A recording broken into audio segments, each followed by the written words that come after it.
नमस्कार दोस्तों, welcome to our AUF channel. आज के वीडियो में मैं आपको बताने वाला हूं कर्नाटक हिजाब कंट्रोवर्सी के बारे में। कर्नाटक में हिजाब विवाद पर राजनीति गर्मा गई है। इसे लेकर सत्तारूढ़ बीजेपी और कांग्रेस आमने सामने हैं। बीजेपी का स्टैंड है कि यह एक धार्मिक प्रतीक है। उसने शिक्षण स्थानों और कॉलेजों में तय किए गए यूनिफॉर्म का ही पक्ष लिया है। वहीं दूसरी ओर कांग्रेस ने मुस्लिम लड़कियों का समर्थन किया है। मामला हाई कोर्ट में भी पहुंच गया है, यानी सियासत से लेकर अदालत तक राज्य में हर कोई विवाद में उलझ गया है। ऐसे में यह समझना जरूरी है कि आखिर यह मुद्दा क्या है, क्यों इस विवाद ने राजनीतिक रंग ले लिया है, कहां से यह मुद्दा शुरू हुआ और अलग अलग पक्षों का इस पर क्या कहना है। हम यहां एक एक करके इन सभी प्रांतों को हटाएंगे। हाल ही में मुस्लिम महिलाओं ने पूरी दुनिया में जागरूकता पैदा करने के लिए, धार्मिक टॉलरेंस को बढ़ावा देने के लिए और हिजाब की अहमियत बताने के लिए 1 फरवरी को विश्व हिजाब दिवस मनाया था। अब इसके बाद से विवाद बढ़ गया है। हिजाब के पक्ष में मुस्लिम महिलाएं प्रदर्शन कर रही है और जिन कॉलेज में महिलाएं को एंट्री नहीं दी जा रही थी, वहां एक कॉलेज ने हिजाब पहने हुए लड़कियों को अलग बिठाया। हिजाब पर लगातार विवाद जारी है। ऐसे में सवाल है कि आखिर मुस्लिम लड़कियों में हिजाब क्यों जरूरी है और हिजाब क्यों होता है।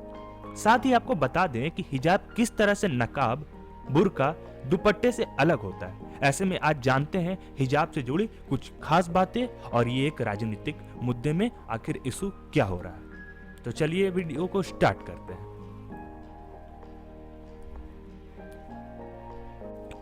तो चलिए समझते हैं कि क्या होता है हिजाब। हिजाब नकाब से काफी अलग होता है। हिजाब का मतलब पर्दे से है। बताया जाता है कि कुरान में पर्दे का मतलब किसी कपड़े के पर्दे से नहीं, बल्कि पुरुषों और महिलाओं के बीच के पर्दे से।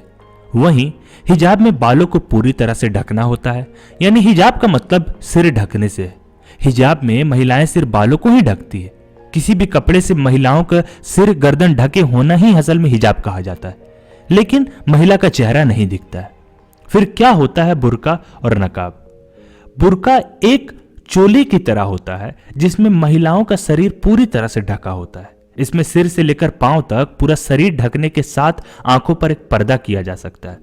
इसके लिए आंखों के सामने एक जालीदार कपड़ा लगा होता है जिससे कि महिला बाहर को देख सके।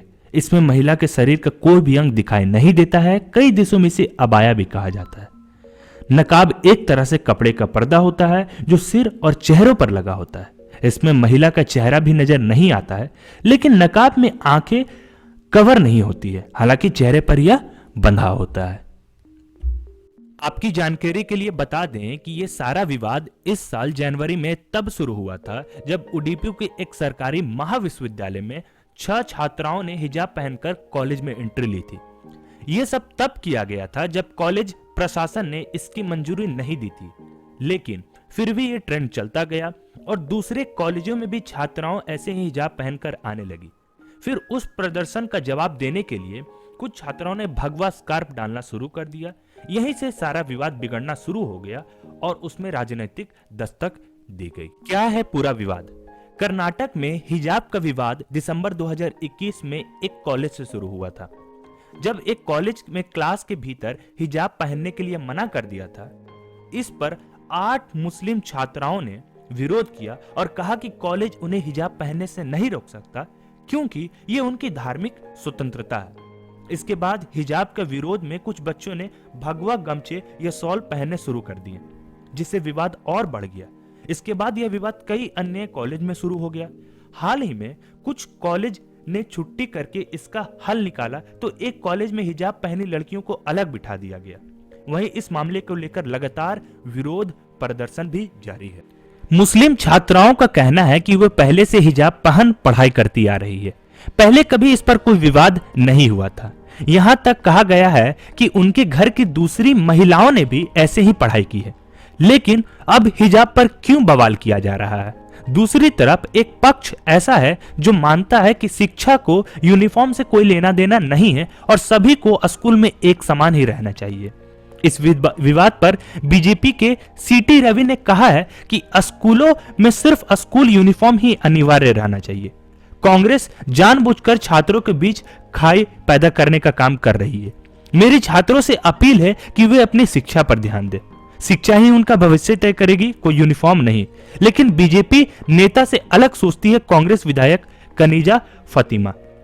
वे लिखती है कि अगर मैं हिजाब पहनकर कहीं भी एंट्री ले सकती हूं, इन बच्चियों को क्यों रोका जा रहा है? फिर अचानक से शैक्षिक स्थानों को भगवा रंग क्यों दिया जा रहा है? हिजाब तो हमारा हक है, हम अपनी जिंदगी दे सकते हैं, लेकिन हिजाब नहीं। वैसे इससे पहले कांग्रेस नेता राहुल गांधी ने भी सोशल मीडिया पर यह मुद्दा उठाया था। उन्होंने कहा था कि कुछ लोग हिजाब को भी लड़कियों की शिक्षा के अधीन बीच में लाते हैं। ऐसे होने से उनका भविष्य अंधकार में जा रहा है। अब समझते हैं इस प्रॉब्लम को संविधान के नजर से। यहां से मैं इस वीडियो का मेन पार्ट बताने वाला हूं, या कह सकते हैं पूरे मुद्दे का कंक्लूजन है। हमारे कॉन्स्टिट्यूशन में 6 फंडामेंटल राइट्स जो दिए गए हैं, उसमें से एक है right to freedom of religion, जो आर्टिकल 25 से 28 के बीच में है, जिसमें आर्टिकल 25 मोस्ट इंपॉर्टेंट है, क्योंकि according to article 25 freedom of conscience and free profession practice and propagation of religion, अर्थात अंतर आत्मा की आवाज की स्वतंत्रता, मुक्त पेशा और अभ्यास और धर्म के प्रचार प्रसार की स्वतंत्रता। तो यहां से आपके मन में एक सवाल उठता होगा कि धर्म का प्रचार प्रसार में कोई लिमिटेशन है या नहीं? क्या कोई भी धर्म के प्रचार प्रसार करने हेतु शैक्षिक स्थानों की मान मर्यादा को तोड़कर स्वतंत्र होता है धर्म प्रचार प्रसार करने के लिए? तो इस हिसाब से एक हिंदू समुदाय के स्टूडेंट्स धर्म प्रचार प्रसार करने हेतु वो स्कूल कॉलेजेस में जब चाहे हनुमान चालीसा का पाठ कर सकता है, भगवा रंग धारण कर सकता है। तो इसी विषय पर चर्चा हम आगे करते हैं, क्योंकि यदि पिछले वाले आर्टिकल को संपूर्ण मान लिया जाए तो इस हिसाब से कोई भी स्कूल और कॉलेजेस में अपना ड्रेस कोड नहीं होगा और यूनिफॉर्म नहीं होगा। तो चलिए कॉन्स्टिट्यूशन की नजर से देखते हैं कि इसका राइट डिसीजन क्या है। आर्टिकल 25 सेक्शन 1 ये कहता है कि आर्टिकल 25 में जो स्वतंत्रता की बात की गई है उसमें कुछ लिमिटेशन है, और यही लिमिटेशन हमें डिसीजन की ओर ले जाएगी। सेक्शन 1 ये कहता है सरकार संविधान के मौलिक अधिकार चैप्टर में सेक्शन 25 में बदलाव ला सकती है, परंतु तब जब सेक्शन 25 में दी गई स्वतंत्रता सार्वजनिक व्यवस्था, नैतिकता, स्वास्थ्य को चोट पहुंचाए, ठेस पहुंचाए, और इसके अन्य प्रावधानों में भी सरकार जनता को मद्देनजर रखते हुए सरकार 25 सेक्शन को बदलाव कर सकती है और एक नया लॉ बना सकती है। 2015 में इसी तरह का केस हाईकोर्ट में गया, तो इसी बात की वैधता चेक की गई कि हिजाब पहनना किसी धर्म के अंदर कॉन्स्टिट्यूशनल जरूरी है या नहीं। इज हिजाब इज एसेंशियल टू इस्लाम।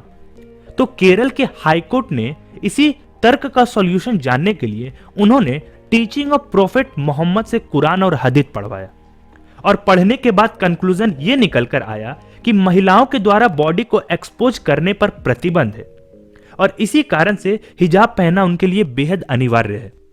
फिर कोर्ट ने यह डिसीजन दिया कि यह स्वतंत्रता आर्टिकल 25 के अधीन नहीं है, अर्थात यह सार्वजनिक व्यवस्था, नैतिकता और स्वास्थ्य को ठेस नहीं पहुंचाती है। इसका मतलब हिजाब होना अनिवार्य है। परंतु यह मामला केरल का था और अभी का मामला कर्नाटका का है, इसलिए अभी कोर्ट में बात विचार चल रहा है। इधर कर्नाटक के मुख्यमंत्री बसवराज बोम्माई ने स्कूली छात्राओं से कहा है कि जब तक हाईकोर्ट इस मामले में फैसला नहीं सुना देता तब तक ये यूनिफॉर्म को लेकर राज्य सरकार के नियमों का पालन करे। उन्होंने कहा है कि स्कूल कॉलेजों में यूनिफॉर्म को लेकर नियम बनाए गए हैं ताकि सभी छात्र एक जैसे दिखें। इन नियमों का संविधान में भी जिक्र है और इनका पालन करना जरूरी है। उन्होंने कहा है कि ये नियम कर्नाटका एजुकेशन एक्ट में भी लिखे गए हैं। इस बारे में एक नोटिफिकेशन भी जारी किया गया है। और मेरी माने तो मैं कैसा सोचता हूं और हमारी टीम AUF का कहना यही है कि स्कूल एक ऐसा स्थान है जहां हमें शांति और प्रेम विकसित करने के लिए सकारात्मक नव विचारों का पोषण करना चाहिए।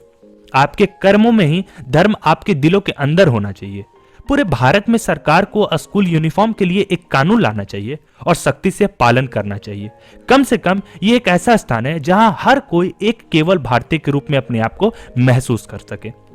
तो चलिए दोस्तों, इसी के साथ वीडियो का अंत करते हैं और उम्मीद है दोस्तों आपको ये वीडियो अच्छी लगी होगी और सभी लोग इस गर्म मुद्दे पे अपनी राय दें, अपने विचारशाला को कमेंट बॉक्स में लिखें।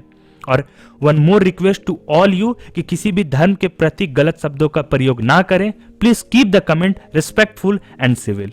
और यदि आपको ये वीडियो इन्फॉर्मेटिव लगी है then do like the video, please subscribe the channel and do not forget to press the bell icon. Thank you.